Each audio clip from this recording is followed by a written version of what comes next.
2020 стал особенным годом вообще и в мире технологий в частности. Давайте посмотрим, какие тенденции могли ускользнуть от нашего внимания по принципу «за деревьями леса не видно». В 2017 году на Мюнхенской конференции по безопасности Билл Гейтс говорил: «Неважно, кто создаст следующий вирус – природа или террорист, эпидемиологи считают, что быстро распространяющийся в воздухе патоген может убить 30 миллионов человек меньше, чем за год». На той же конференции Гейтс предложил создать новый арсенал оружия для борьбы с такими вирусами – вакцины, лекарства и инструменты диагностики. В конце выступления Гейтс подытожил: «Соединив новые технологии с открытиями в области геномики, мы сможем совершить прорыв. Ученые работают над средствами доставки синтетического генетического материала, который сможет программировать клетки на создание вакцины внутри вашего тела. И как только такое средство доставки будет разработано для одного патогена, его можно будет использовать и с другими патогенами, например, в борьбе с ВИЧ, малярией и туберкулезом». Билл Гейтс здесь говорит об МРНК-вакцинах. Ученые работают над этой технологией с 1990-х, экспериментируя над созданием МРНК-вакцины от вируса Зика, гриппа и даже от упомянутого Гейтсом ВИЧ. Но их успехи до недавнего времени можно было назвать скромными. Большинство их разработок зависало на уровне одобрения чиновников и на стадии клинических испытаний. А вот вакцина от коронавируса компаний Pfizer и BioNTech стала, можно сказать, ящиком Пандоры для МРНК-технологий. Она стремительно преодолела все бюрократические преграды и вышла в свет. И, конечно, прививка сделала гендиректора BioNTech Угура Шахина миллиардером. Напуганные пандемией люди готовы рисковать и прививаться, лишь бы поскорее вернуться к нормальной жизни. У всех крупных техкорпораций – Alphabet, Amazon, Microsoft – есть компании и проекты, работающие на пересечении больших данных, искусственного интеллекта, геномики и биотехнологий. Пандемия усилила их интерес к этому направлению. Ярче всех на эту тему высказался глава Apple Тим Кук, пообещавший, что медицина станет главным вкладом компании в развитие человечества. Действительно, кто же откажется от премиальной AI-вакцины? Компания SpaceX Илона Маска каждый месяц запускает на орбиту по 60 интернет-спутников Starlink. Сейчас их там уже около 1000. Локдауны показали, что далеко не у всех есть качественный интернет, без которого невозможны дистанционная учеба и работа. Поэтому компании и правительство с удвоенным рвением принялись решать эту проблему. Интернет-спутники теперь покрывают Англию, США, Индию и, очевидно, скоро покроют вообще всю планету. Китай уже запустил в космос первый 6G-спутник. Так что сеть 5G — это не про будущее. Она уже развернута во многих городах и странах мира. Вот актуальная карта, где мы видим, что большая часть стран уже имеет не выборочное проникновение 5G, а повсеместное. В Великобритании, Ирландии, Германии, Болгарии, Швейцарии и многих других пятое поколение сотовой связи — это уже данность. Белым пятном в Западной Европе оказалась лишь Франция. Но и там вопрос с запуском этих сетей уже решен. На днях стало известно, что французским операторам разрешили строить сети 5G повсеместно. Тотальное спутниковое интернет-покрытие ускорит развитие интернета вещей, одного из ключевых драйверов так называемой четвертой промышленной революции. Все больше бытовых предметов будут становиться умными, то есть оснащенными сенсорами, подключенными к интернету и управляемыми на расстоянии. Каждое помещение будет напичкано сотнями компьютеров, маленьких, дешевых и мощных, а развитие нанотехнологий заполнит компьютерами даже природу и атмосферу. Компьютер превратится в часть окружающей среды. Ну и тело человека, конечно же. На этих кадрах машины микрометрового размера. Таких микророботов, которые свободно могут маневрировать внутри кровеносных сосудов, разработали исследователи из швейцарской высшей технической школы Цюриха. Одним из главных технологических событий 2020 года стала августовская презентация нейроимплантов Neuralink под кодовым названием «Три поросенка». 3 свиньи продемонстрировали публике безопасность и работоспособность нейроинтерфейсов Илона Маска.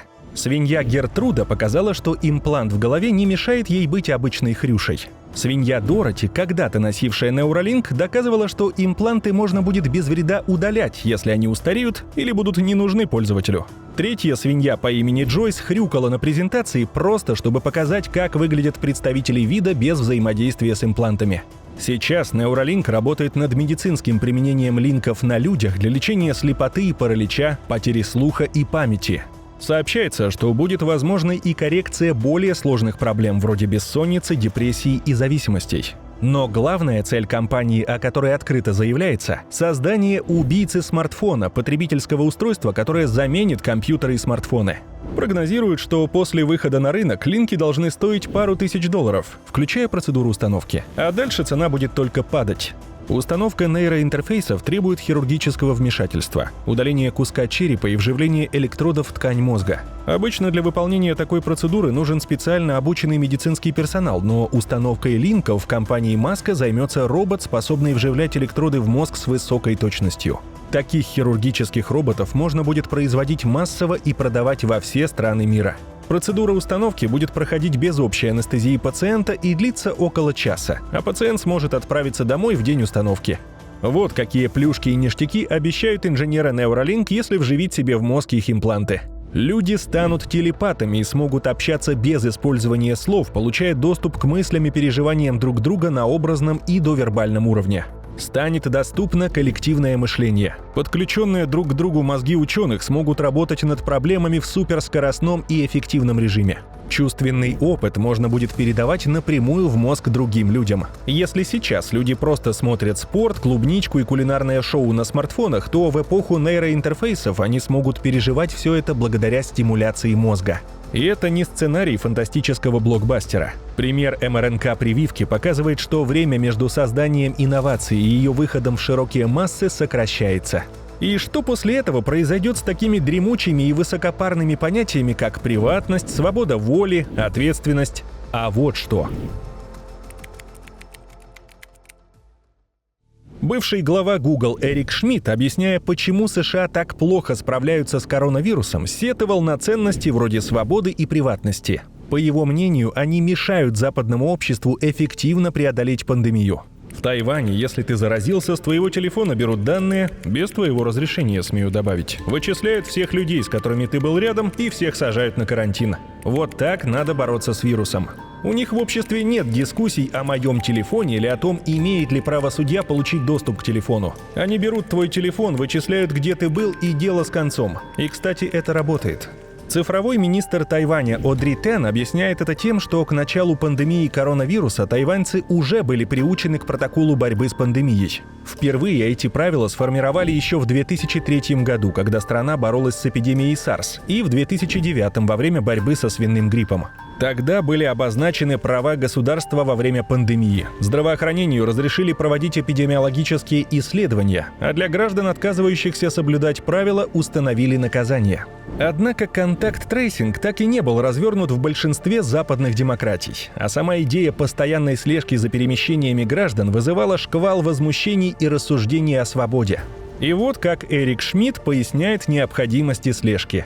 «Я уважаю, что вы заботитесь о свободе. Мне она тоже дорога.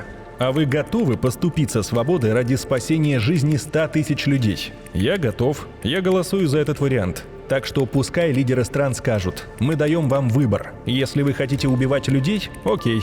Но мы хотим лично от вас услышать, что ваши ценности вам дороже жизни ваших родителей и дедов».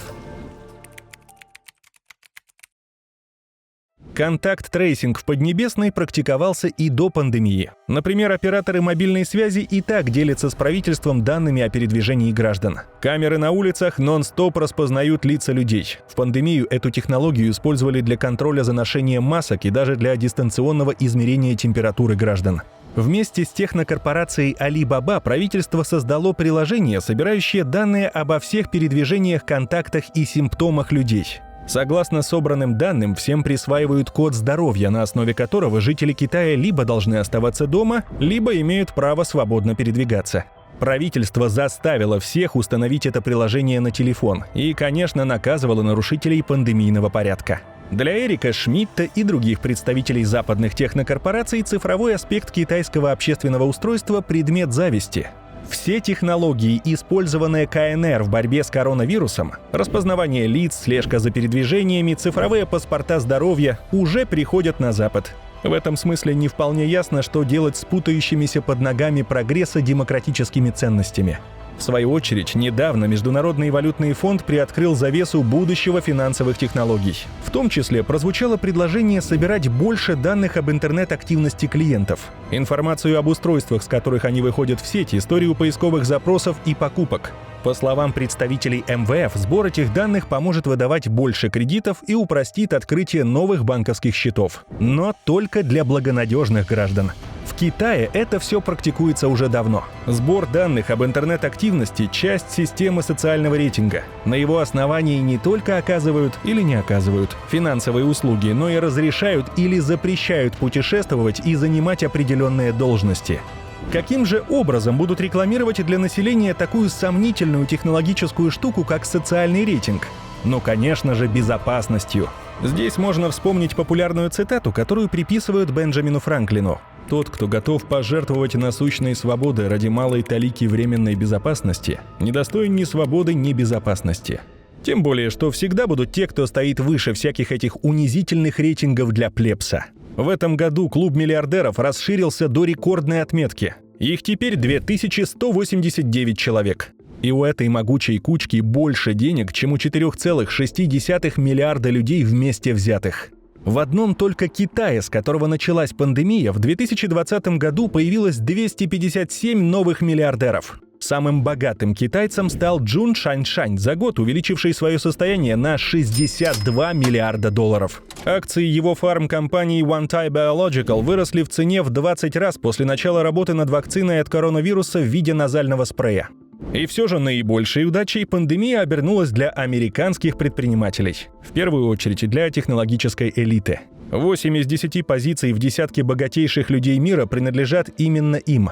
Технологические и цифровые корпорации смело можно назвать главными победителями этого года. Пока мир трещал по швам, инвесторы забирали свои деньги у банкротящихся компаний из реального мира и несли их владельцам мира цифрового. Облачные компьютеры, искусственный интеллект, программы для видеоконференций, виртуальных офисов, школ и университетов стали главными финансовыми драйверами этого года, превратившись из технологических новаций в повседневную реальность. Также серьезный толчок к росту получили виртуальные магазины, социальные сети и индустрия компьютерных игр. Например, 2020 год войдет в историю как год финансового триумфа Илона Маска. Его состояние выросло на 132 миллиарда долларов. На фоне пандемии Маск строил заводы и космодромы, бурил тоннели, вживлял свиньям нейроимпланты, запускал в воздух громадные ракеты и маленькие спутники, а также праздновал рождение своего ребенка. А теперь давайте посмотрим, как пандемия сказалась на менее обеспеченных слоях мирового населения. Уровень нищеты вырос впервые с начала 21 века. По расчетам Всемирного банка, коронавирус добавил в стан нищих, которые живут меньше, чем на 150 рублей в день, около 88 миллионов человек. Причем появились они не только в бедных странах. 4 из 5 новых нищих живут в странах со средним уровнем доходов. А еще уже сейчас происходит передача активов от средних и нижних слоев, от малого и среднего бизнеса в пользу мегакорпораций. Это делается разными путями. Начиная от увеличения налогов, от которых небольшие предприятия либо продают свой бизнес корпам, либо встраиваются в них. Плюс заявленный Клаусом Швабом переход с шерхолдерного к стейкхолдерному капитализму, то есть переход от собственников, у которых есть доля акций, к так называемым вторичным участникам коммерческого проекта, что называется «по усам текло, а в рот не попало». По сути, это одна из форм ликвидации частной собственности. Вместо мелких собственников – собственность крупных мегакорпораций. Ну а теперь давайте попробуем сложить все эти пазлы в хотя бы приблизительную картину. Есть силы, которые стремятся вместо финансовой экономики создать глобальную распределительную экономику. Но распределять ресурсы глобально можно только имея тотальный социальный контроль. И здесь будет реализовываться демонтаж капитализма под флагом социальной справедливости, открытости и безопасности, практически под лозунгами так называемого «левого проекта». На самом деле, конечно, корпорациям нужен не левый проект, не социализм или коммунизм, а кастовое и иерархическое общество социального рейтинга. Однако кое-что может помешать им создать подобный дивный новый мир. Что же это? Про это можно будет посмотреть в будущих выпусках. И чтобы их не пропустить, рекомендуем настроить уведомления. Благодарим вас, друзья, за оценки, дельные комментарии и до встречи на канале Крамола.